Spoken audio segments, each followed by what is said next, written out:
Salam damai sejahtera bagi kita semuanya. Ya, tema pemberitaan firman saat ini adalah perarakan tabut perjanjian. Perarakan itu prosesi atau suatu barisan, ya. Perarakan tabut perjanjian. Ya, sebelum kita masuk ke situ, kita akan membaca dulu kitab Wahyu pasal 11.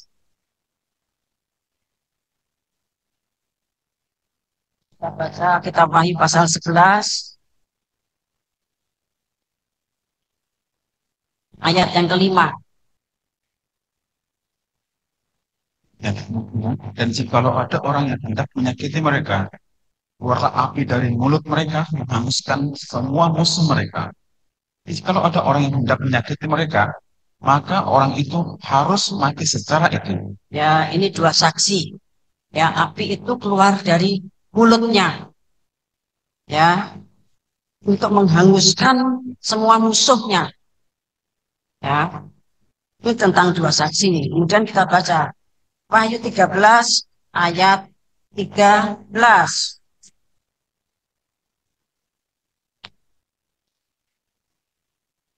Dan ia mengadakan tanda-tanda yang dahsyat, bahkan ia menurunkan api dari langit ke bumi di depan mata semua orang. Ya, Bapak Ibu Tuhan, ini tentang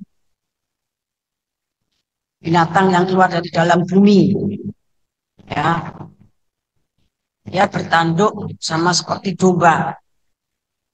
Ya, jadi domba itu ya berbau Kristen. Ya, tapi bicaranya seperti seekor naga. Ya, ini merupakan konspirasi dengan Wahyu pasal 13 ayat 1 sampai ayat 10. Ya, kita baca ayat yang kedua.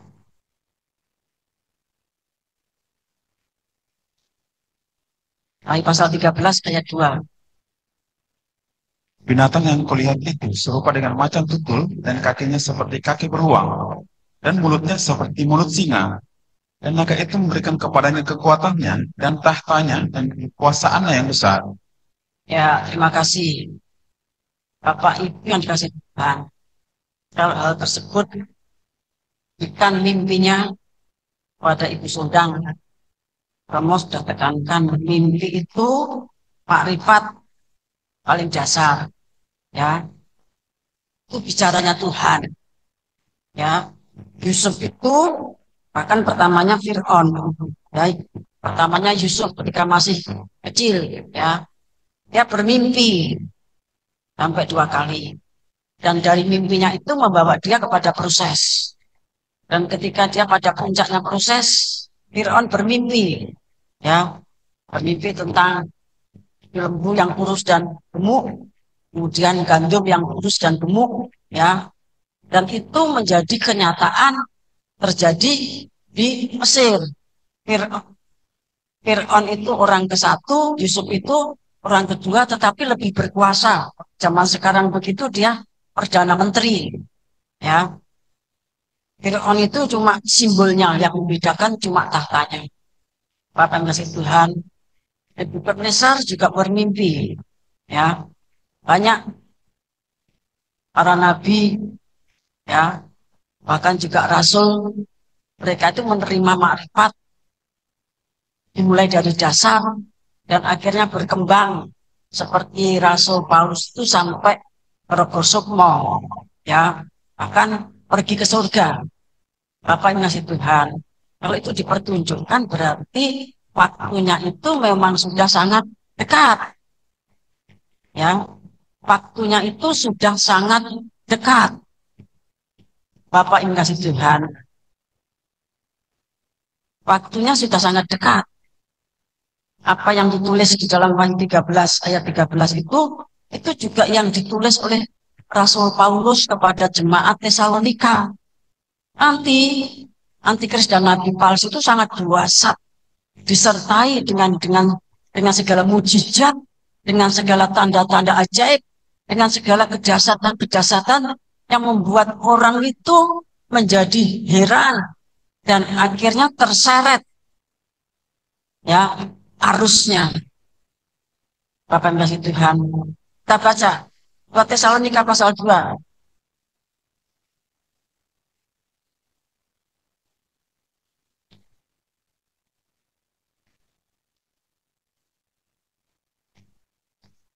ayat yang 9.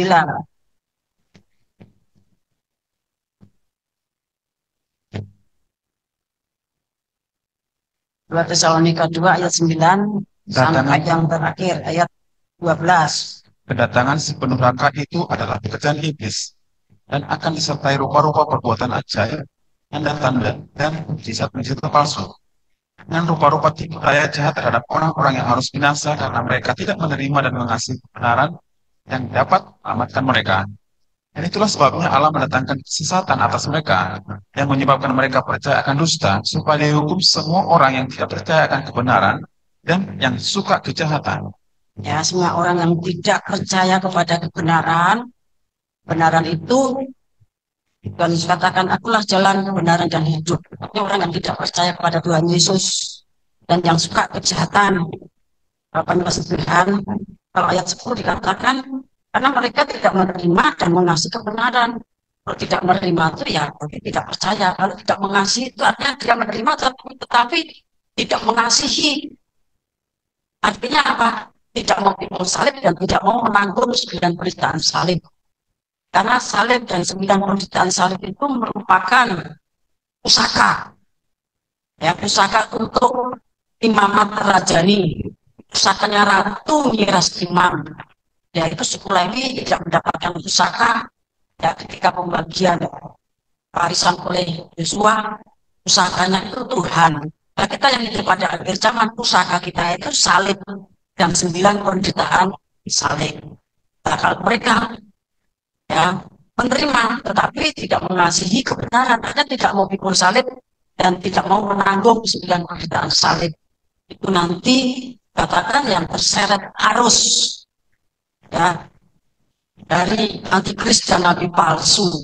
Nabi palsunya siapa yang nanti banyak Sunda ya, karena kita mengatakan Wahyu 13 ayat 13 yang menurunkan api dari langit itu nabi palsu. Dua saksi, apinya dari apa? Dari mulutnya ya, dari mulutnya menghanguskan musuhnya. Bapak kasih Tuhan ya, langsung sasarannya kepada musuhnya ya. Jadi demikian ya, kita semakin diteguhkan dan kita semakin diyakinkan bahwa kesudahan segala sesuatu, penggenapan kitab Wahyu itu sudah semakin dekat. Tapi Tuhan sampai ditunjukkan oknumnya. Oknumnya siapa? Jadi oknumnya Tuhan ya. Tapi itu merupakan penggenapan Wahyu pasal 13 ya, yaitu domba ya. Tapi bicaranya naga, ternyata itu merupakan macan tutul, singa, beruang, dan naga, keris. Bapak kasih Tuhan ya. Demikian supaya kita semakin ekstra hati-hati, semakin sungguh-sungguh di dalam Tuhan ya. Perarakan tabut perjanjian, itu artinya itu barisan ya, para pengusung dan yang penyertai ya dari barisan tabut perjanjian. Kalau sekarang itu barisan hierarki atau barisan Ratu Miras Imam atau barisan Bapak yang ngasih Tuhan ya, dari timur ke barat ya, yang 600 itu dari utara ya, pilih bumi, yang dari barat itu ke selatan, yang kuda hitam itu ke utara ya. Zakaria pasal 6 mengatakan demikian, itu perarakan tabut. Mereka itu murid-murid ya dari pengajaran kitab Wahyu yang dibuka dengan pola tabernakel yang mengambilkan 7 huruf, malaikat sang surya 7 huruf, 70 penatua, 490 penghulu ya, sudah mengalami apa namanya, banyak yang mutasi ya, namun sudah terisi kembali, sudah ada formasi atau formula baru. Bapak Ibu Saudara yang dikasih Tuhan, ya, perarakan takut itu ada peraturannya. Kita baca Bilangan pasal 10.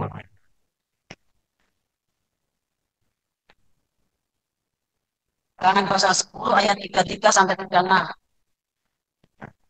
Lalu berangkatlah mereka dari gunung Tuhan dan berjalan 3 hari perjalanan jauhnya. Sedang tabut perjanjian Tuhan berangkat di depan mereka dan berjalan 3 hari perjalanan jauhnya untuk mencari tempat perhentian bagi mereka. Dan awan Tuhan ada di atas mereka pada siang hari, apabila mereka berangkat dari tempat perkemahan. Apabila tabut itu berangkat, katalah Musa, bangkitlah Tuhan, supaya musuhmu berserak, dan orang-orang yang membenci engkau melarikan diri dari hadapanmu. Dan apabila tabut itu berhenti, berkatalah ia, kembalilah Tuhan kepada umat Israel yang beribu-ribu laksa ini. Ya, jadi apabila tabut itu bergerak atau berangkat, maka Musa itu, ya, bangkit, kemudian dia berdoa, bangkitlah Tuhan supaya musuh-musuhmu berserak dan orang-orang yang membenci engkau melarikan diri dari hadapanmu. Kalau Nabi Yesaya, ya, dalam Yesaya 41, ya, semua musuhnya itu nanti akan menjadi seperti sekam, ya, terbuangan. Bapak yang kasih Tuhan, musuh-musuhnya itu akan menjadi seperti sekam, ya. Musuh itu, ya, tentunya menunjuk pada Efesus 6 ayat 10 sampai 12, pemerintah, penguasa, penghulu, roh-roh jahat, darah.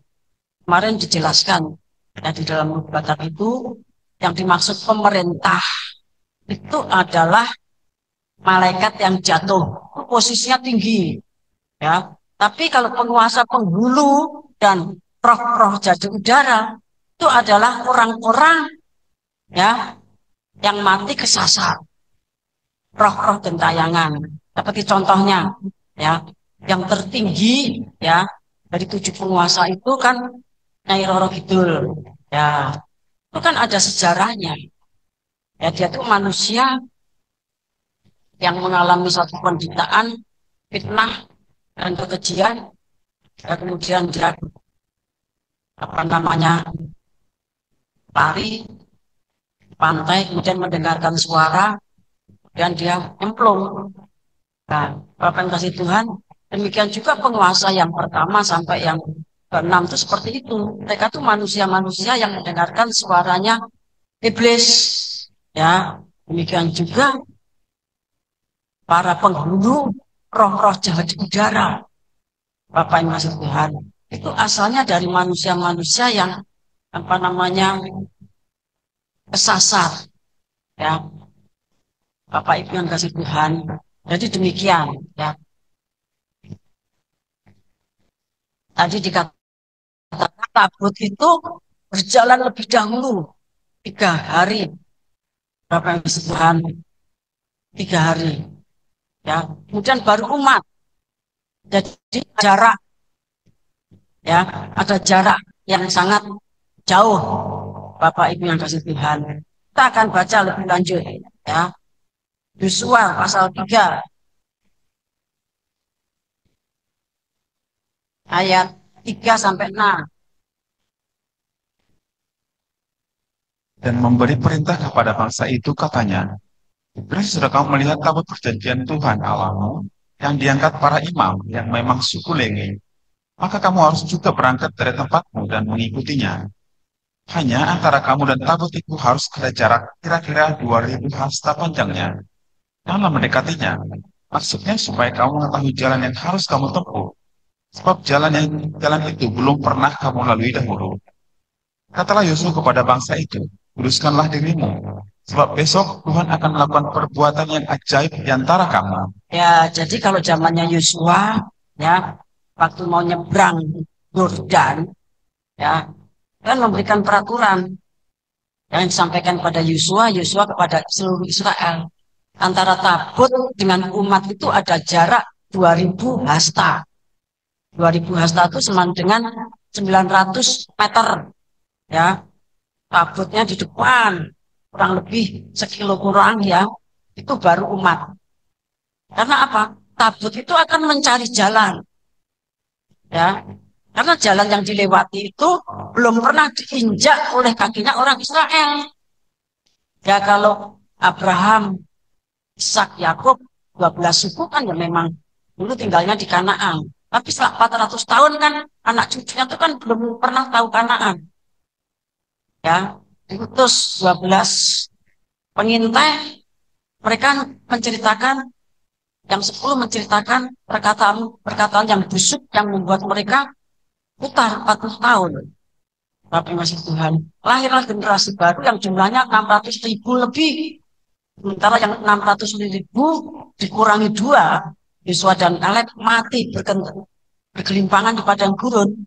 Sehingga generasi yang baru itu ya semuanya belum pernah masuk negeri Kanaan. Nah, itu dipimpin oleh tabut perjanjian.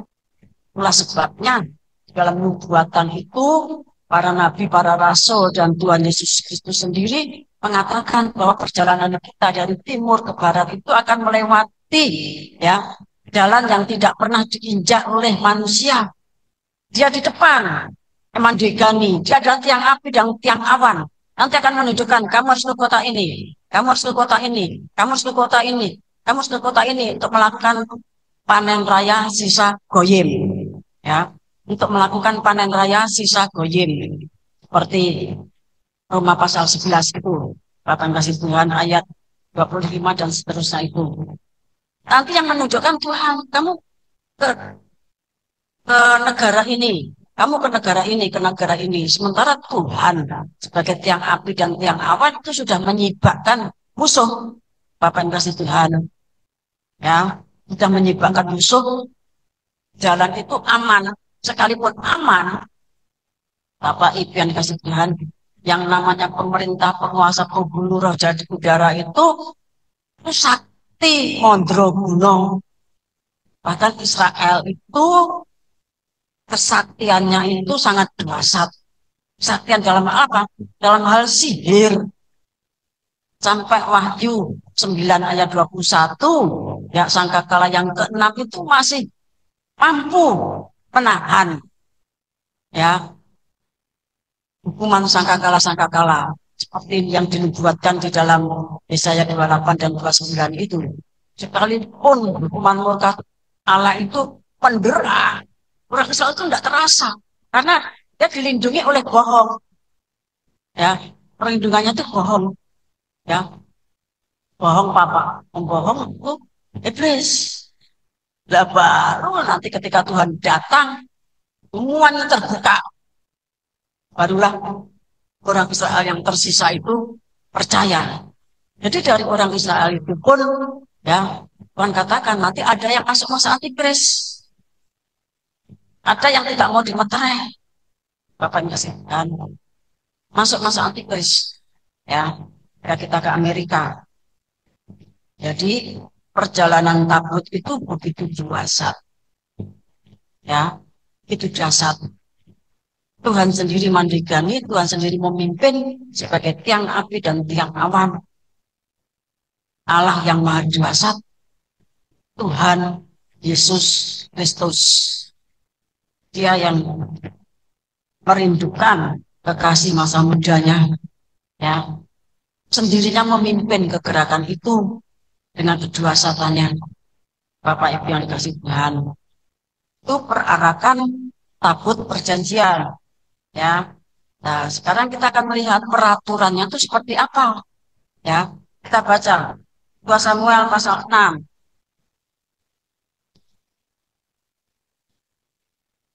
Samuel pasal 6 ayat 5 sampai 7. Daud dan seluruh kaum Israel nari-nari di hadapan Tuhan dengan sekuat tenaga, diringi nyanyian, kecapi, gambus, rebana, lentung, dan ceracap. Jika mereka sampai ke tempat mengerikan nafsu, maka Uza mengulurkan tangannya kepada tabut Allah itu, lalu memegangnya karena lembu-lembu itu tergelincir. Maka bangkitlah murka Tuhan terhadap Uza, lalu Allah membunuh dia di sana karena keteladarannya itu. Ya, sudah dilakukan. Saya melihat, ya, seluruh orang Israel, pimpin Daud. Daud dan dikatakan ayat 5 saya bacakan. Daud dan seluruh kaum Israel. Daud dan seluruh kaum Israel menari-nari di hadapan Tuhan dengan sekuat tenaga. Bapak yang kasih Tuhan, sudah perhatikan ini aturan tabut perjanjian. Menari-nari dengan sekuat tenaga. Kalau kita kan nari-nari jalan kayak wigah-wigih, kayak isin-isin gitu. Itu salah. Ya. Tapi kalau pas lewat apa namanya Tuhan ini ya hati-hati orang pecicilan abrak kursi. Bapak yang kasih Tuhan. Kalau sampai di situ agak direm. Ya. Kalau ke belakang, di depan sini sudah mau juga seperti apapun seperti Daud. Ya, sudah seperti itu masih salah. Karena apa? Karena tabutnya dinaikkan pedati, sekalipun pedatinya ya keretanya gerobaknya baru, lembunya dipilihkan yang terbaik, itu salah. Ya, sehingga dikatakan tabutnya itu sampai terlempar keluar. Aslinya itu sampai terlempar keluar. Itulah sebabnya Musa itu nulungi, ya, dia memegang tabut dan itu salah juga, Bapak yang kasih Tuhan. Jadi mengikuti kegerakan kita apa itu harus pas, harus akurat, harus presisi, harus tepat, ya. Salah sedikit Bapak itu marah. Saya kan pernah dimarahin, tintakan PM-nya sampai 2,5, ya, karena suasananya heboh. Dan perintah itu saya cuma mendengarkan sayup-sayup itu, yang tetap sampai jam 2. Ya, marah yang bisa. Jadi harus persis. Orang pergumulan itu ada aturannya. Saya ingatkan kita semuanya waktu kita ke Bogor, ya, waktu itu bertepatan dengan Cianjur, gempa itu, kita kan cuma diperintahkan untuk memuji-muji Tuhan, menyanyi-nyanyi. Dan orang kan pada bingung, pergumulan sudah sejauh ini biaya banyak, kok cuma menyanyi-nyanyi, tidak ada perintah puasa, tidak ada perintah peninggalan. Bapaknya sedang taat, yang penting taat. Untung waktu itu saya taat. Ya, sekalipun banyak sekarang. Ya, akhirnya kita tahu bahwa penyembahan itu adalah peperangan. Penyembahan itu adalah peperangan. Sekalipun pada awalnya ya satu romantisme antara mempelai pria surga dengan Ratu Wiraskimang. Ya, dengan bahasa roh kita ini seperti seorang ratu yang jalan megal-megol, saking cantiknya. Jalannya seperti Pragawati, tapi gamelan Jawa kan kita di malam tadi pagi, ya. Jadi seperti itu yang disukai Tuhan. Penyembahan itu ya satu romantisme antara Salomo dan Sulamit, tapi juga peperangan. Sehingga Salomo itu begitu senang melihat Sulamit, ya, ketika dia menyembah dalam bahasa roh, kemudian dengan gerakan-gerakan dikatakan seperti tarian perang. Ya, tarian perang. Kidung Agung mengatakan demikian. Bapak Ibu Tuhan. Ya. Kemudian sudah pengorbanannya seperti itu, ada kesalahan menimbulkan bencana. Menimbulkan bencana. Sebab itu, saudara jemaat yang rindu masuk jajaran Ratu Wiraskimang, yang rindu masuk perhitungan, karena kan sudah ada daftarnya, ya, 2.400 yang akan berangkat ke Amerika. Udah harus sungguh-sungguh memperhatikan firman Tuhan. Jangan ada kekeliruan sedikit pun, jangan menambah, jangan mengurangi, harus pas. Saya ini contohnya, ya, contohnya Bapak kasih Tuhan, ya. Kemudian kita baca pasal yang ke-6 ayat 11 mulai. 3 bulan lamanya takut Tuhan itu tinggal di rumah Obed Edom, orang Gad itu. Tuhan berkati Obed Edom dan seisi rumahnya. Beritahukanlah kepada Raja Raut, ya, Tuhan berkati seisi rumah Obed Edom, segala yang ada padanya, oleh karena tabut Allah itu.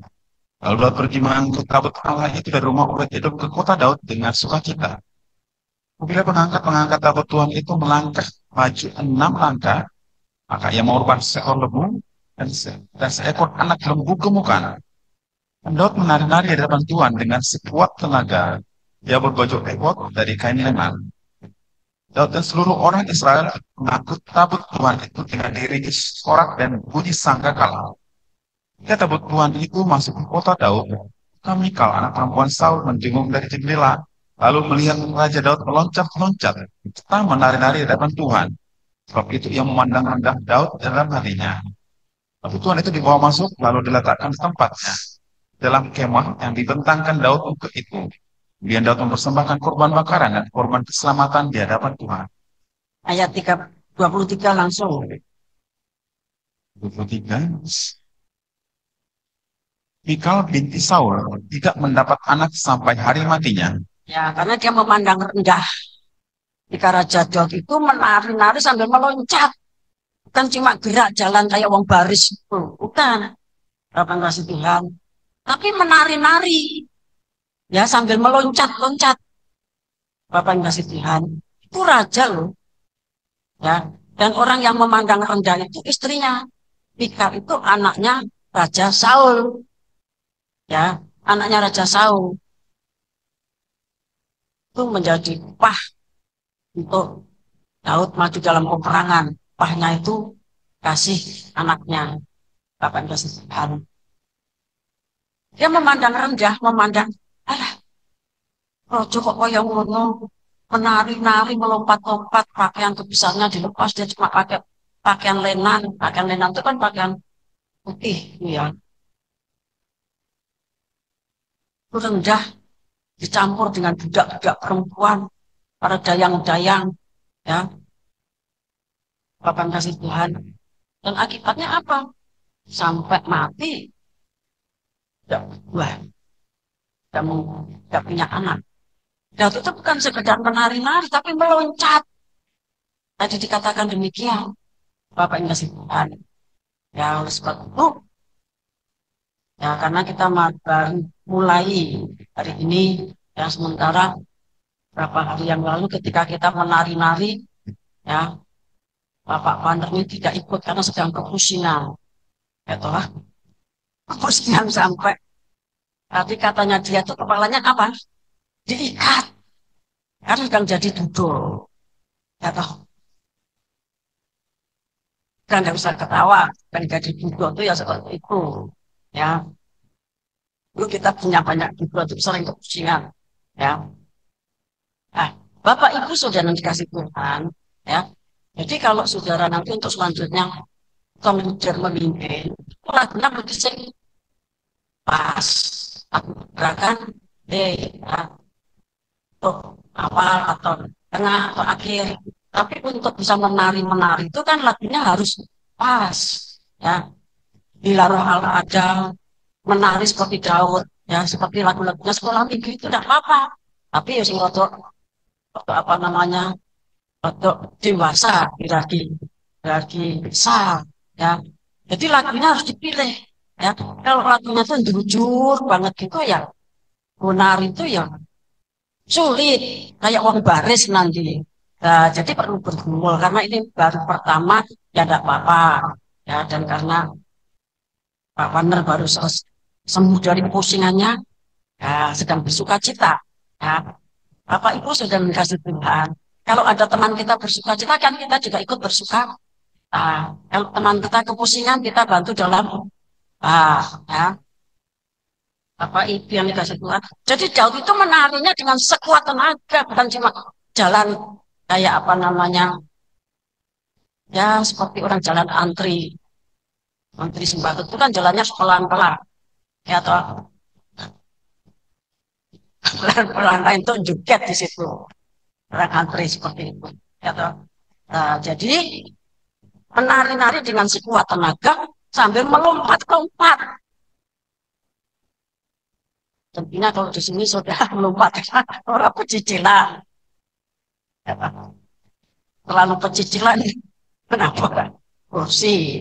Ya diatur. Kalau sedang di depan gini melompat nggak apa-apa. Tapi kalau sedang di barisan kursi ya hati-hati, menari aja. Sampai di belakang lompat-lompat tidak apa-apa. Bapak yang kasih Tuhan. Karena itu apa? Perarakan mengiring tabut perjanjian. Kita baca 1 Tawarikh 15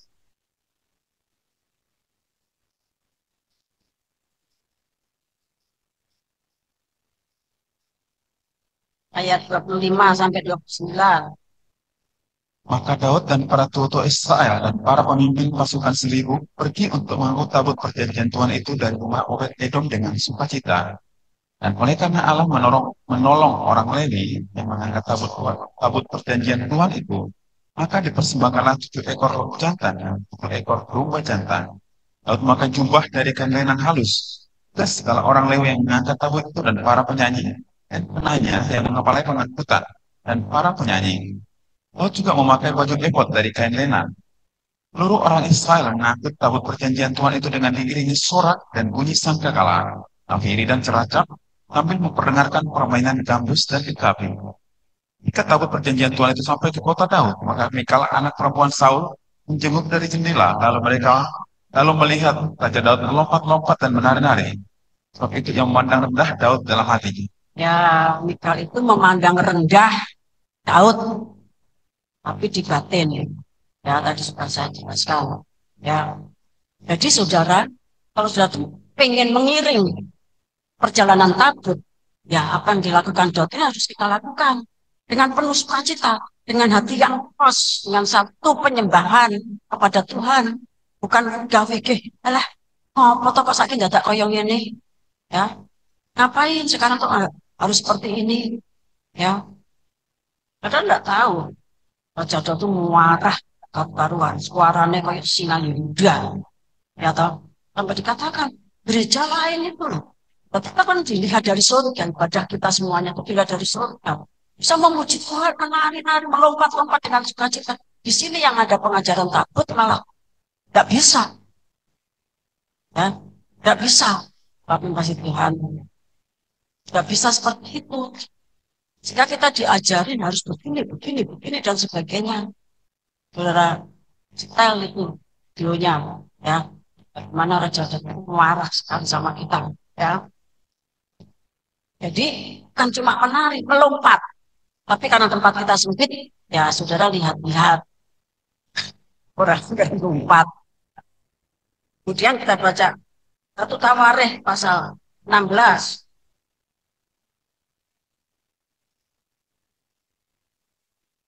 ayat 1 mulai. Tabut Allah itu dibawa masuk, lalu diletakkan di tengah-tengah kemah yang dipasang Daud untuk itu. Kemudian mereka mempersembahkan korban bakaran dan korban keselamatan di hadapan Allah. Setelah Daud selesai mempersembahkan korban bakaran dan korban keselamatan, diberkatinya lah bangsa itu demi nama Tuhan. Lalu dibagikannya kepada setiap orang Israel, baik laki-laki maupun perempuan, pada masing-masing seping roti, sekerat daging dan sepotong kue kismis. Juga diangkatnya dari orang Lewi itu beberapa orang sebagai pelayan di hadapan tabut Tuhan untuk memusyrikan Tuhan, Allah Israel, menyanyikan syukur dan puji-pujian baginya. Kepala ialah Asaf, dan sebagai orang kedua ialah Zakaria, lalu Yehiel, Samiramot, Semiramot, Yehiel, Matika, Eliab, Benaya, Obed Edom, dan Yehiel yang harus memainkan gambus dan tetapi, dan Asaf harus memainkan ceracap. Benaya serta Yahasiel, imam-imam itu, selalu harus meniup api di hadapan Tuhan, di hadapan tabut perjanjian Allah itu. Ya, jadi setelah tabut itu masuk kota Daud, ya ditetapkan harus selalu ada orang yang meniup nafiri di hadapan tabut perjanjian Allah. Ini pada zamannya Raja Daud. Itu selalu diperdengarkan nafiri, tiup. Bahkan Raja Daud mengkhususkan para penyanyi, ya, orang-orang yang mempersembahkan korban ada di sekitar tabut tadi. Bapak Ibu sungguh Tuhan. Sehingga karena demikian Tuhan itu sangat berkenan, ya. Tuhan itu sangat berkenan dan akhirnya apa? Memberkati Raja Daud. Kita baca 1 Tawarikh pasal 17 ayat 5 mulai. Aku tidak pernah diam dalam rumah sejak aku menuntun orang Israel keluar sampai hari ini. Tapi aku mengembara dari kemah ke kemah dan dari kediaman ke kediaman. Selama aku mengembara bersama-sama seluruh orang Israel, maka aku mengucapkan firman kepada salah seorang hakim orang Israel. Aku perintahkan menggembalakan umatku demikian. Kenapa kamu tidak mendirikan bagi rumah dari kayu aras? So itu beginilah kau katakan kepada hambaku Daud. Inilah firman Tuhan Allah, Tuhan semesta alam. Akulah yang mengambil engkau dari padang jika menggiring kambing domba untuk menjadi raja atas umatku Israel. Telah menyertai engkau di segala tempat yang kau jalani. Telah melenyapkan segala musuhmu dari depanmu. Aku akan membuat namamu seperti nama orang-orang besar yang ada di bumi. Aku akan menentukan tempat bagi umatku Israel yang akan menanamnya. Dia dapat diam di tempatnya sendiri dengan tidak lagi dikejutkan dan tidak pula ditekan oleh orang-orang lain seperti dahulu. Ayat 11 mulai. Jelas. Apabila umurmu sudah genap untuk pergi mengikuti nenek moyangmu, aku akan membangkitkan keturunanmu yang kemudian salah seorang anakmu sendiri. Aku akan mengokohkan kerajaannya. Dialah yang akan mendirikan rumah bagiku dan aku akan mengokohkan tahtanya untuk selama-lamanya. Aku akan menjadi bapaknya dan dia akan menjadi anak. Tapi kasih setiaku akan kuhilangkan daripadanya seperti yang kuhilangkan daripada orang yang mendahului engkau. Aku akan menegakkan dia dalam rumahku dan dalam kerajaanku untuk selama-lamanya dan tahtanya akan kokoh untuk selama-lamanya. Tepat seperti perkataan ini dan tepat seperti penglihatan ini, Nathan berbicara kepada Daud. Ya, karena Daud itu begitu mencintai Tuhan. Ya, kesaksiannya dia itu dalam kondisi yang terpojok, terpepet, mau dibunuh, melarikan diri, sampai pergi ke negara lain. Dia itu tetap menyembah Tuhan. Bahkan Tuhan. Dan ketika dipermuliakan, tidak lupa dengan tabut perjanjian. Bawa masuk ke Yerusalem. Bahkan dia mengusulkan untuk membangun rumah Tuhan. Nah, Tuhan katakan yang membangun bukan kamu, karena kamu sudah banyak menumpahkan darah, kamu seorang prajurit, nanti anakmu. Tuhan sudah tahu, nah kalau anaknya itu salah itu nanti akan membuat kesalahan. Tapi Tuhan sudah janji, anakmu itu, ya, dia adalah sebagai bapak, ya, tidak akan diperlakukan seperti pendahulunya, artinya tidak akan diperlakukan seperti Saul. Kalau Saul kan langsung, ya, Bani Benyamin tidak dipakai. Tapi ini kan turunan Yehuda. Sekalipun Saul itu bersalah, ya, seperti bapak itu mencambuk, memarahi anaknya. Tapi dikatakan di sini, ya, Tuhan itu menegakkan dia dalam rumah Tuhan dan kerajaan Tuhan itu akan kekal selamanya. Yang melalui benihnya Daud, kemudian Salomo, ya, kemudian Rehabeam, ya, kemudian seterusnya kita bisa baca dalam Injil Matius pasal 1 itu sampai akhirnya kepada Yusuf dan Maria, Bapak yang masih Tuhan, dan akhirnya sampai kepada Tuhan Yesus Kristus. Bapak Ibu yang Tuhan, itu upah pahala yang Tuhan berikan kepada Raja Daud. Karena dia tuh saking hormatnya pada tabut perjanjian. Karena dia tahu di atas tutupan grafirat itu Tuhan berhadirat. Bapak yang kasih Tuhan. Sebab itu kalau kita tuh pengen dikokohkan, pengen dimantapkan sebagai anggota hierarki, bahkan pengen dipermanenkan sebagai ratu ngiras imam. Dan pada saat kita pergi dari timur ke barat itu, kita masuk bilangan 53% yang di Harpaso. Sedangkan yang 47% itu sedang saya perjuangkan. Perjuangannya bagaimana? Ya itu urusan saya dengan Allah Bapak. Ya Allah Bapak sudah menawar. Ya, mau persen dan yang 4. Siap. Apa ini? Jadi, kita nggak boleh main-main dengan kita tabut perjanjian ini. Kita tidak boleh seenaknya sendiri. Kita tidak boleh punya pikiran seperti Mikal, anaknya Raja Saul yang menjadi istrinya Daud. Seenaknya sendiri meremehkan, merendahkan. Sekalipun itu di dalam hati terbaca. Ya, semuanya itu terbaca. Ditulisnya di sana tuh ada, apalagi kalau gembala. Ya toh, Sundang itu waktu anak-anaknya masih kecil, naik paduki, kelencer yang Malioboro. Ya, terus di sana anak-anaknya diberikan jajan-jajan. Ke sana main ke sana. Ya, kita patroli yuk. Itu katanya. Bapak istirahat. Ya, Pak. Kalau di pastoris sekarang mungkin ya karena sejak no hepeng-hepeng ya Bapak tulisan ya patroli yang pastori nganggo gosok Batak. Tapi kan di pastori juga banyak orang Batak. Artinya dia banyak sembahyang ya di buku rapan gitu saudara ya. Tidak ada padu-padu, tidak ada gelut, tidak ada ini dan sebagainya. Adanya menimbun rapan. Jadi semua yang kita lakukan itu terbaca sampai sana. Kemarin kan ditegur satu-satu. Ya toh. Dan itu baru sepersekiannya. Belum nanti kalau P4 itu dilaksanakan. Bapak Ibu. Sebab itu kita semakin hati-hati. Nah, semakin hati-hati saya sudah siap ya untuk memperjuangkan yang 47% ditambah 40 itu. Nah, cuma belum tahu sama Bapak caranya seperti apa. Bapak Ibu sekalian ya. Bapak itu hadir juga belum lama ya. Nah, Bapak Ibu untuk galak, untuk galak, pendidikan, pendidikan, yaitu namanya Allah itu baik, maha sempurna, maha pengasih, maha penyayang, maha pengampun. Kalau Israel itu tidak diampuni, masih hilang.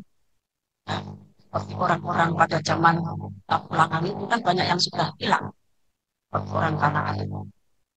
Tapi Israel karena Tuhan sudah kadung sumpah nama Abraham, Ishak, Yakub, maka sampai masa tuanya sampai di rambutnya tetap gendong disayang sama Tuhan karena dia adalah istri masa muda bapaknya masih Tuhan dan berarti ada istri masa tua istri masa muda dan begitu artinya untuk menyelamatkan semua umat manusia itu bahasanya seperti itu bapaknya Tuhan ya jadi kita tuh harus plak harus persis tidak boleh geseh perannya. Kalau bahasa Indonesianya nanti tidak jadi bagus, tidak jadi 4 persegi panjang, jadi jajaran ginjal, jadi wajib. Ya, tidak ada. Tidak ada dalam tabernakel itu bentukan seperti wajib. Apa nasihat? Ya, artinya ukurannya itu harus pas. Ya, harus pas. Sebab itu saudara kalau ibadah tuh dengarkan firman Tuhan, ojo turu, ojo nonton HP. Ya, ojo nonton HP. Jangan tidur. Nanti tidak mendengarkan sehingga penurutannya orang iso pas. Diperhatikan, diperhatikan. Saya ini contohnya orang karena beritanya perintahnya itu samar-samar, akhir akhir ada pengurapan. Ya. Dan heboh-hebohnya yang tua juga demikian. Nah, pesannya itu jadi lupa. Barang tekan pastori langsung disengeni. Ya. Jadi seperti itu. Kalau orang Israel dulu singanya langsung mati.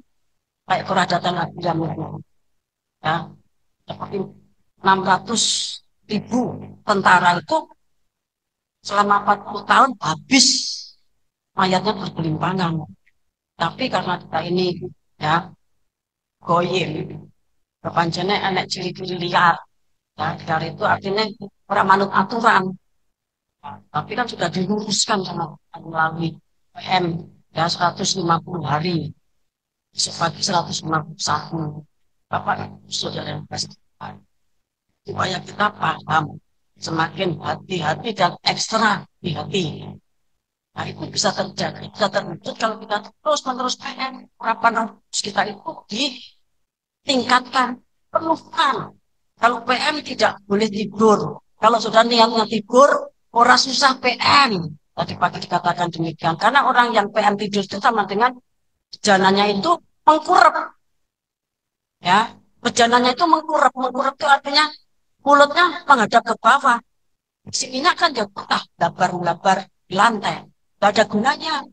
Nanti tiwas ditinggal pada masa antikris dibelah dia tetet. Bapak Tuhan. Belah dia tetet. Ada yang dijadikan bakso, ada yang di apa namanya dipilet. Ya, pilet. terus goreng. Ada Bapak Mas Tuhan kekejian yang antikristus seperti itu karena apa? Semua setan itu sudah keluar pada zaman antikris. Setan itu keluarnya kapan? Materai keempat. Sudah kelampu itu kan maut dan jurang maut sudah terbuka. Jadi semua setan yang belum pernah Tuhan ajarkan kepada kita, didiktekan kepada kita. Setan iki, setan iki, setan iki, setan iki, semuanya itu nanti keluar. Bapak yang kasih Tuhan. Nah, kalau malaikat yang jatuh, tampilnya orang kaya iblis kerucukan. Kita kan juga diajar beberapa hari yang lalu. Tampilnya tidak seperti iblis kerucukan, tapi juga akan berhadapan dengan orang yang sangat elit. Juga melegedu, juga melebihi kaya raya. Kita akan berhadapan dengan orang yang sangat cantik sekali. Kita akan berhadapan dengan orang yang sangat ganteng banget. Intisarinya, kalau setan itu atau iblis malaikat yang jatuh, ya tampilnya seperti Matius pasal 4, kenikmatan daging, ya, kenikmatan jabatan, kenikmatan dalam keuangan, materi, Bapak ngasih Tuhan. Mereka tidak kelihatan. Mereka akan tampil seperti malaikat terang yang tulis dalam suratan Korintus. Tapi Tuhan katakan nanti bisa di sini akan memberitahu saudara yang kamu hadapi ini, ya, iblis yang malaikat yang jatuh, yang berkuasa atas seks, yang berkuasa atas makanan, yang berkuasa atas jabatan, yang berkuasa atas keuangan. Nanti roh kita tuh akan diberitahu apa yang Tuhan. Tetapi nek sing momedi itu kata Tuhan itu setan kerucukan, ya, setan kerucukan. Nah, Bapak Ibu Saudara yang dikasih Tuhan, kita dilatih dengan banyak hal selama 150 hari PM kita itu. Dan kita akan berkelanjutan, ya. Dan kita juga sudah dilarang syafaat, ya. Kita sudah dilarang syafaat karena apa? Syafaat kita sudah didengarkan dan sebentar lagi sudah hampir tiba, ya. Kemudian kita akan baca perarakan menangan Allah. Mazmur 68.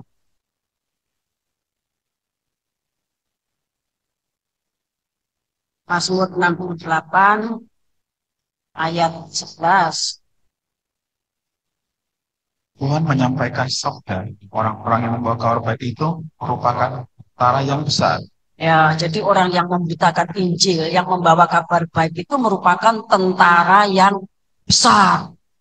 Tadi dikatakan ada seperti prajurit pasukan, ya, dengan jenderalnya, para nabi, para rasul, dan semua tokoh gereja sepanjang 2000 tahun. Ya. Kemudian ayat 24 sampai 29. Orang melihat perarakanmu, ya Allah, perarakan Allahku, Rajaku, dalam tempat kudus. Ya, jadi perarakan Tuhan itu menuju ke dalam tempat kudus. Baca tuh judulnya apa, Pak?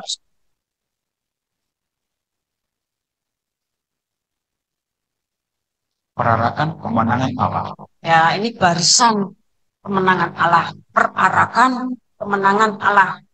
Kita lanjutkan ayat yang ke-25. Di depan berjalan penyanyi-penyanyi, belakang pemerhati kecapi, tengah-tengah dayang-dayang yang memalu rebana. Dalam jemaat, gila Allah, yakni Tuhan, hai kamu yang berasal dari sumber Israel. Itu Benyamin yang bungsu yang berjalan di depan mereka. Pemuka-pemuka Yehuda berbondong-bondong, pemuka-pemuka Zebulon, pemuka Naftali. Kalahkanlah kekuatanmu ya Allah, tunjukkanlah kekuatanmu ya Allah, kau yang telah bertindak bagi kami. Demi baitmu di Yerusalem, raja-raja menyampaikan persembahan kepadamu. Artiklah binatang-binatang di berau, kawanan orang-orang kuat, penguasa-penguasa bangsa-bangsa. Injaklah mereka yang mengejar perai. Serahkanlah bangsa-bangsa yang suka berperang. Ya, terima kasih. Ya, jadi di dalam perarakan tadi, kita baca ulang dengan cepat. Orang melihat perarakanmu ya Allah, perarakan kemenangan Allah tadi, ya. Perarakan Allahku, Rajaku dalam tempat kudus. Depan berjalan penyanyi-penyanyi. Sudah perhatikan. perarakan kemenangan Tuhan itu di depan berjalan para penyanyi-penyanyi, di belakangnya pemetik-pemetik kecapi, kemudian di tengah-tengah ada dayang-dayang yang memalu rebana, ya, dalam jemaat pujilah Allah dari Tuhan, hei kamu yang berasal dari sumber Israel, kemudian dari suku demi suku.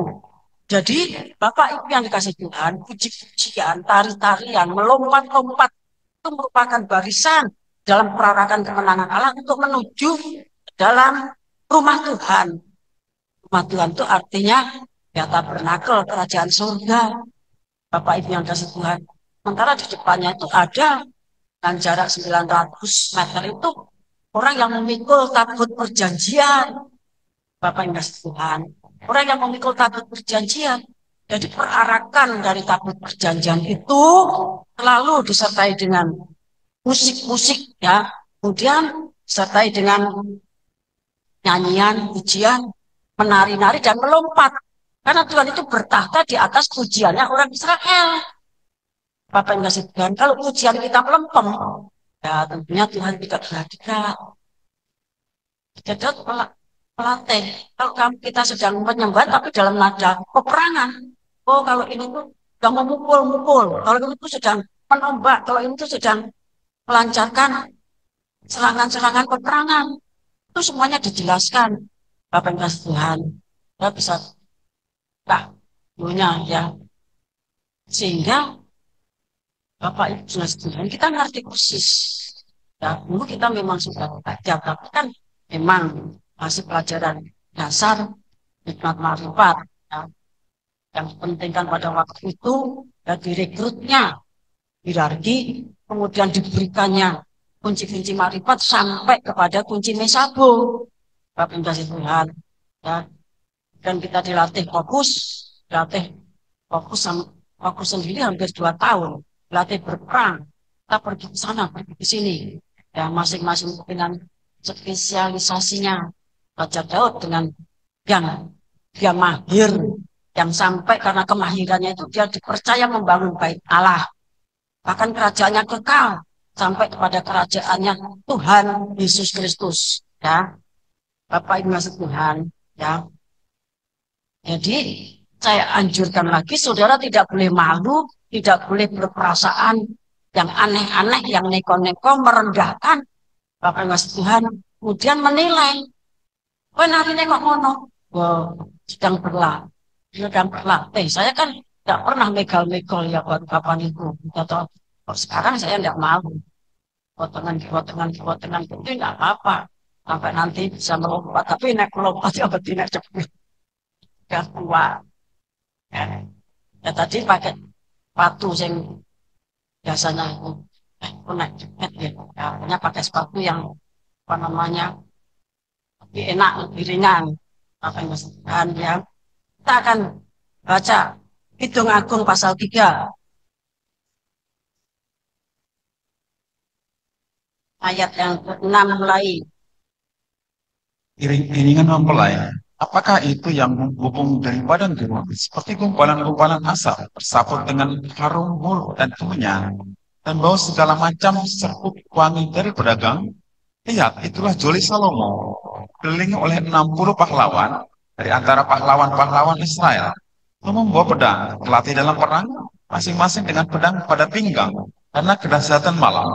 Raja Salomo membuat bagi dirinya suatu tandu dari kayu Libanon. Tiang-tiangnya dibuatnya dari perak, sandarannya dari emas. Duduknya berwarna ungu, bagian dalamnya dihiasi dengan kayu arang.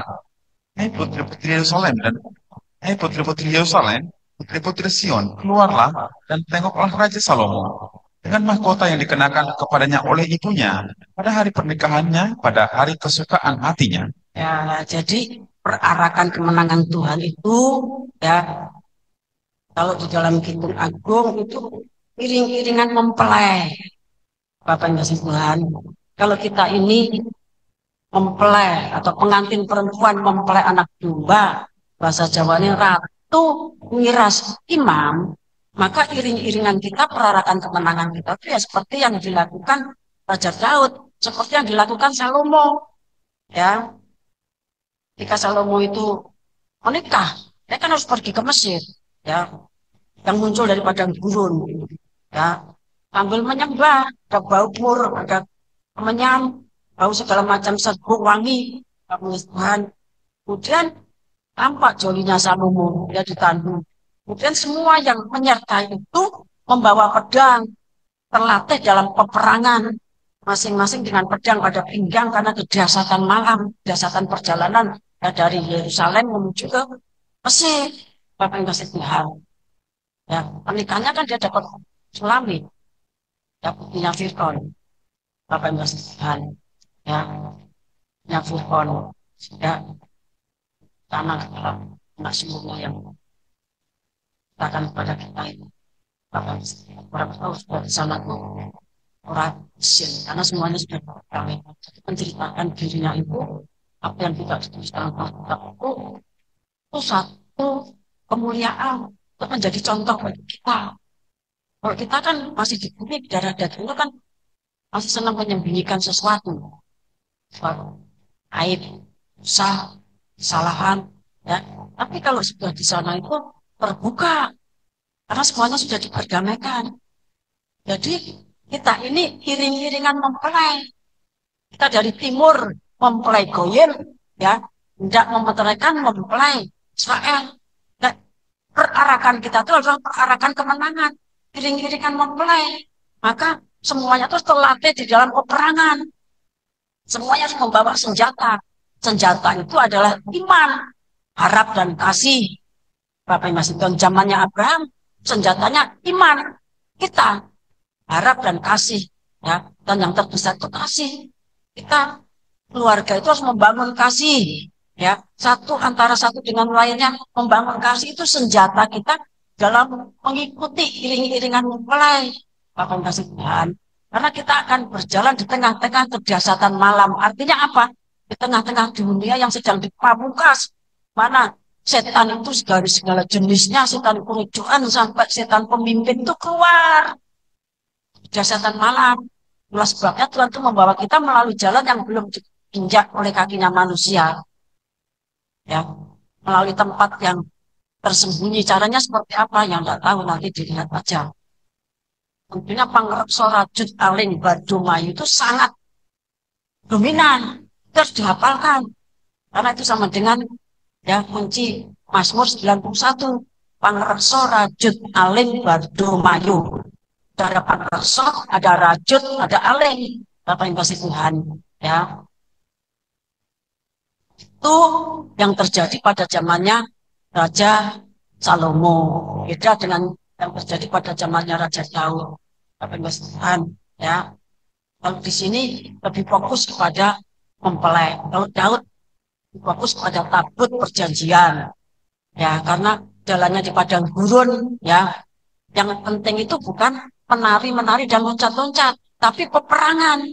Nah, jadi antara menari, loncat-loncat dan peperangan itu merupakan kesatuan antara ayah dan anak, bahkan satu kesatuan. Kalau melalui padang gurun meloncat-loncat kan ambles. Nah, jalannya kan padang pasir, sulit kan? Nah, karena padang gurun banyak musuh, banyak begal, banyak rampok, banyak ini. Penting kan terlatih dalam peperangan. Nah, sementara Raja Daud orang menyembah itu. Orang menyembah itu bercumbu rayu antara mempelai pria surga dengan Ratu Nirastima. Bapak Ngasih Tuhan itu merupakan satuan satu ramuan ya, yang harus kita lakukan pada saat kita PM. Perhatikan ya. Kita baca Wahyu pasal 15. Ayat 1 sampai 4. Nyanyian mereka yang menang. Aku melihat suatu tanda lain di langit, besar dan ajaib. 7 malaikat dengan 7 malapetaka terakhir. Dan dengan itu berakhirlah murka Allah. Aku melihat sesuatu bagaikan lautan kaca bercampur api. Dan di tepi lautan kaca itu berdiri orang-orang yang telah mengalahkan binatang itu. Dan patungnya dan bilangan namanya. Pada mereka ada kecapi Allah. Mereka menyanyikan nyanyian Musa, hamba Allah, dan nyanyian anak domba, dirinya. Besar dan ajaib segala pekerjaanmu, ya Tuhan Allah yang Maha Kuasa. Adil dan benar segala jalanmu, ya Raja segala bangsa. Siapakah yang tidak takut, ya Tuhan, dan yang tidak memuliakan namamu? Sebab engkau saja yang kudus, karena semua bangsa akan datang dan sujud menyembah engkau. Sebab telah nyata kebenaran segala penghakimanmu. Ya, jadi Bapak Ibu yang dikasih Tuhan, saya mulai dari ayat 4. Ini merupakan penggenapan Filipi pasal 2 ayat 10 sampai 11. Bahwa segala bangsa, semua bangsa itu nanti akan sujud menyembah Tuhan. Ya, kita tadi pagi sudah dikasih tahu caranya panen itu seperti apa. Ya, caranya panen itu seperti apa. Tuhan Yesus yang di depan memimpin. Ya, kemudian hambanya, kemudian di belakang juga banyak yang menyertai. Ya, perintah itu tidak cepat dilaksanakan, digetak. Kayak Pak Rusman digetak ya. Ya, berarti kalau saya nanti getak-getak saudara itu sah. Ya, sah. Kalau saudara ngamuk ya nanti tertinggal pada masa antikris. Kan saya sudah dikejar-kejar suruh tegas. Patok galak, saya galak, saya galak, saya galak. Apa mas Tuhan? Karena apa? Ya, ya sudah dipesan sama Tuhan kemarin itu. Nah, ya, kalau banyak datang, tidak semua orang bisa membuat. Ya, karena dipasang tetapi di dalamnya itu Tuhan Yesus Kristus. Bagi Tuhan Yesus Kristus seperti Raja Salomo ketika berhadapan dengan raja-raja tetangga yang mau ngamuk, yang mau ya marah, yang mau memberontak, yang melakukan peperangan. Tapi begitu berhadapan dengan Salomo, mereka tertunduk keluh, akhirnya mempersembahkan peti. Karena apa? Yang ada di dalam badannya Salomo itu Yahweh, Tuhan Adonai. Baru nanti kalau Raja Salomo sudah balik ke kamar, ya Tuhan Adonainya apa namanya berhadirat, baik Allah. Katanya setelah demikian juga, ya kalau Raja Salomo sepertiga bagian Tuhan Adonai. Tapi nanti malaikat sang surya itu Bapa, Anak dan Roh Kudus, ketiga-tiganya yang tunggal itu ada di dalam badannya. Jika tidak sembarang orang bisa mendekat. Sebab waktu berkata, saya ini menjadi juru bicara. Ya, makanya kok bolak-balik semeni. Yang tegas, yang tegas, yang tegas. Saya bilang, Pak, tegas. Pokoknya melebu. Atau pokoknya pamungkas. Pokoknya pamungkas, sudah saya teriak-teriak. Ya, triangulasi itu. Kemarin juga demikian. Kalau seperti itu kan ya, seperti sondan itu. Orang-orang mengatik banyak saksi. Nah, demikian juga orang yang dikendalikan Roh Kudus, dikendalikan malaikat itu, ya, tidak merencanakan apapun, ya, tidak mau ngomong apapun, tapi Roh Kudus yang berbicara. Dan demikian juga nanti kan saudara-saudara kita yang masuk masa antikris itu tidak usah mempersiapkan aku mau ngomong apa, mau ngomong apa katanya Tuhan. Kalau kamu dibawa kepada majelis agama, tidak usah mempersiapkan apa yang tidak kamu jawab. Karena Roh Kudus nanti akan berbicara melalui kamu dan itu menjadi kesaksian. Nah, orang yang dikuasai Roh Kudus itu ya seperti itu, Bapak Masih Tuhan. Seperti hmm, Bambang Wiato ya. Waktu masih di sana, saya sudah melihat dia sudah mulai apa namanya ada gerakan under the crah, bahasa Belandanya under the crah, bawah pengaruhnya Roh Kudus. Setelah kemarin tadi malam dengan dipangku suaminya, wah enak banget. Nah, dipangku suaminya dia apa bernubuat. Semuanya Tuhan katakan, semuanya nanti harus berani berbuat. Sampai pun anak kecil, sampai pun bayi-bayi. Kalau kita masuk Pentakosta akhir zaman, KPR 2 mengatakan, Tuhan akan mencurahkan Roh Kudus kepada semua manusia. Jika semuanya nanti bernubuat, ya, mendapat mimpi, mengadakan tanda-tanda ajaib, mujizat-mujizat para hamba Tuhan. Itu artinya, yang menterai sangka kalah bokor. Bapak Ibu Tuhan. Tapi sumbernya itu adalah sekarang ini PM, permulaannya di PM, nanti puncaknya itu Pentakosta akhir zaman. Di sana nanti Roh Kudus yang kita sudah miliki sedikit ini, nanti akan menjadi 7 roh Allah sempurna. Kemudian kita memiliki 7 tanduk. Tanduk itu bicara otoritas, kekuatan atau raja. Kalau dalam kitab Nabi Daniel, tanduk itu bicara raja. Artinya kita punya otoritas, punya kewenangan. Sabdo Ratu Tandeno ing wali artinya kalau kita ngomong itu pasti terlaksana. Tanduk itu kemudian mata artinya apa? Kita sudah bisa melihat ya dalam dimensi dan memiliki kewaspadaan. Bapak mahasiswa itu dimulainya lewat PM, ya dimulainya lewat PM. Dan sebab itu kalau saudara ikut PM, ya sebenarnya dari antara kita tuh banyak yang sudah di tapi apa? Mereka tuh tidak mau buka mulut, tidak mau buka mulut. Terus apa? Isin, ya isin. Kok ngomonginnya kok ada salah? Tidak ada salahnya itu. Karena kita kan juga tidak tahu maknanya. Yang penting nyeplos. Nyata. Yang penting ngomong. Ya. Itu seperti perasaan saya waktu di Ngawi. Sampai nama gembala itu dipanggilkan. Pendeta dari Australia itu namanya Bune. Ya. Panggilkan pendeta jemaatnya loh itu. Taterle. Banyak orang berbicara saya. Sampai rumah. Ya apa? Misalnya. Paling isin ini. Ya. Sejak kecil pemalu. Ya. Kan memang ya isinya membuat kita harus buat saya harus seperti itu renek modal apa misalkan untuk handle tidak ada ya nah, tapi saya dilatih di Nabi saya pertama khotbah itu khotbah sekolah minggu saya cerita soal nabot ya yang nyerobot punya diserobot sama siapa Raja Ahab bawa Alkitab gede gitu ya itu apa ben karena ketok ngewel ya bawa Alkitab itu kita sekolah minggu nah, akhirnya latih sama gembala yang mungkin memang Tuhan saya pimpin ujian saya bisa bekerja apa Tuhan di sini dilatih kepekaan sama suami saya nah tahu wanita itu bahkan akhirnya sekarang saya bisa nah, dan ternyata Tuhan menetapkan saya menjadi juru bicara nanti kalau lagi pasal seperti Nabi ya saya nggak tahu mau ngomong apa nah, tentang tadi tahu maju ngomong kartu PNBP ya yang dimimpikan ya, seperti saya ngamuk di regulasi di sini dan mungkin seperti itu nanti pemeriksaan ya karena peristiwa itu peristiwa yang sangat basah panen goyim terakhir apa yang maksud Tuhan artinya goyim-goyim yang belum dipanen ya.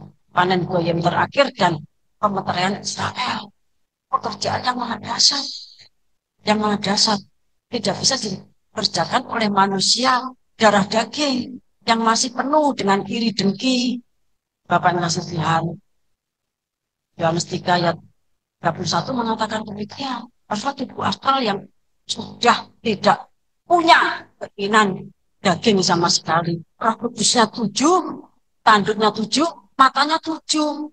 Bapak yang kasih Tuhan. Sebab itu, kalau kita pengen betul-betul masuk dalam iring-iringan mempelai atau perarakan kemenangan, ya kita belajar dengar-dengaran. Manfaatkan PM itu sebaik-baiknya untuk menimbulkan urapan. Ya, kembali kepada Matius saya Wahyu 15 ya. Saya bacakan ayat yang ketiga. Dan mereka menyanyikan nyanyian Musa hamba Allah dan nyanyian anak domba bunyinya. Besar dan ajaib segala pekerjaanmu, ya Tuhan Allah yang maha kuasa, adil dan benar segala jalanmu, ya Raja segala bangsa. Nyanyian Musa itu udah bisa baca sendiri nanti keluaran pasal yang ke-15. Nah, pada ayat 20 dan 21 itu Miriam itu diikuti semua perempuan Israel yang keluar dari Mesir itu menari pakai rebana. Apa yang ngasih Tuhan? Berarti waktu di Mesir mereka tuh suka menari pakai rebana. Ya hiburannya seperti itu. Nah, Musa menyanyikan lagu ya ayat 1 sampai ayat 20 ya. Dan kemudian Miriam itu yang menari meloncat-loncat serta seluruh perempuan Israel itu nyanyian Musa. Nah kalau nyanyian anak domba, Bapak Mas Tuhan, ya anak domba itu artinya apa? Anak domba itu kan menuju Tuhan Yesus. Tuhan Yesus itu kan anak Daud, ya toh. Berarti antara nyanyian Musa dengan nyanyian anak domba itu merupakan satu kesatuan. kita ini mewarisi nyanyian Musa, kita mewarisi nyanyiannya anak domba yang adalah anak Daud. Nyanyiannya Musa, nyanyiannya Daud dengan segala macam caranya, segala perarakan kemenangan Allah di dalam iring-iringan mempelai. Kita baca Wahyu 22 ayat 16.